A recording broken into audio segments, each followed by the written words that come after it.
தம் ஒரே மகன் மீது நம்பிக்கை கொள்ளும் எவரும் அழியாமல் நிலைவாழ்வு பெரும் பொருட்டு அந்த மகனையே அளிக்கும் அளவுக்கு கடவுள் உலகின் மேல் அன்பு கூர்ந்தார். யோவான் 3:16 வசனம். இன்றைக்கு செயின்ட் நிக்கோலஸ் அப்படின்னு சொல்லக்கூடியவருடைய திருநாள். இந்த செயின்ட் நிக்கோலஸ் அப்படின்னு போல இன்னைக்கு நம்ம இந்த கிறிஸ்துமஸ் காலங்கள் வந்த போது எல்லாருக்குமே ரொம்ப ரொம்ப சந்தோஷம். ஏன்னா அவரை நம்ம கிறிஸ்துமஸ் தாத்தாவா நம்ம பல நேரங்களில் பார்ப்போங்க. அதாவது அவர் வந்தாலே ஏதாவது ஒன்று கொடுப்பாங்க. மக்கள் இந்த கேரல் ரவுண்ட்ஸ் போகும்போது ரொம்ப எதிர்பார்க்கறது, சின்ன வயசு பிள்ளை அந்த கிறிஸ்துமஸ் தாத்தா ட்ரெஸ்ஸை போட்ட உடனே எல்லாரும் அவர் என்ன பண்ண தாத்தா தாத்தான்னு கூடுவாங்க. அப்போ தாத்தா என்ன பண்ணார், ஏதாவது ஒன்று எடுத்து கொடுப்பார். இந்த செயின்ட் நிக்கோலஸ் பார்த்தீங்கன்னா இவர் மீரா அப்படின்னு சொல்லக்கூடிய இடத்துடைய பேராயரா இருந்திருக்கிறார். அப்போ இவருடைய வாழ்க்கையில ஒரு சில கதை சொல்றாங்க. அதாவது என்ன சொல்றாருன்னா, இவர் என்ன செய்வாரா, இரவு நேரங்கள்ல தன்னுடைய ஊர்ல இருக்கிற மக்களா எப்படி இருக்கிறாங்க, சந்தோஷமா இருக்கிறாங்களா அப்படின்னு பாக்குறதுக்காக இவர் அப்படியே நகர்வெல்லாம் வருவாராம் இந்த பேராயர். அப்ப பேராயர் அரசருக்கு இணையாக அந்த காலத்துல அவர் கருதப்பட்டார் 11ஆம் நூற்றாண்டுகளிலே.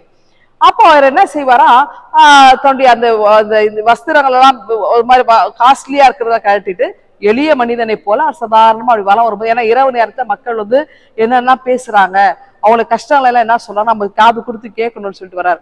இப்படி வரும்போது ஒரு தகப்பன் தனக்கு 3 பெண் பிள்ளைகள் இருக்கிறாங்க. ஐயோ பிள்ளைகளுக்கு கல்யாணம் ஆகலையே, பணம் இல்லையே அப்படின்னு வருத்தப்பட்டு பேசுறத இவர் அதை கேட்டார். காது வழியா, அந்த ஜன்னல் வழியா அவர் காது கொடுத்து கேட்டார். உடனே என்ன பண்றாருன்னா, மறுநாள் அந்த வீட்டினுடைய ஜன்னல் இதுல ஒரு தங்க கட்டி வச்சுட்டு போயிட்டார்.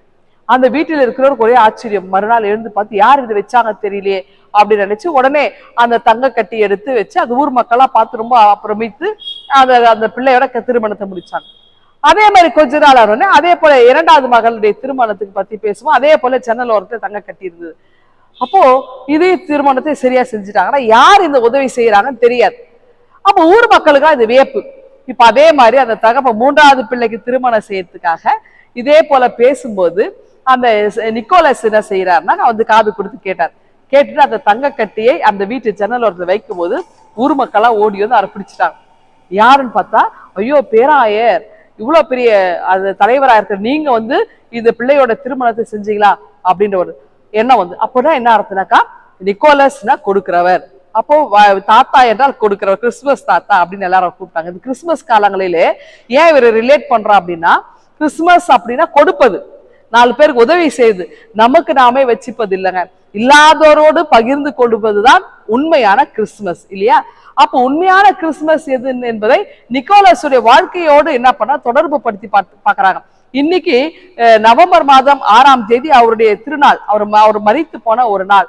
அப்படி என்றால் அவர் எப்படி எல்லாம் கடைசி வரைக்கும் தான் உயிர் இருக்கிற மற்றவங்களுக்காகவே கொடுத்தே வாழ்ந்தார்.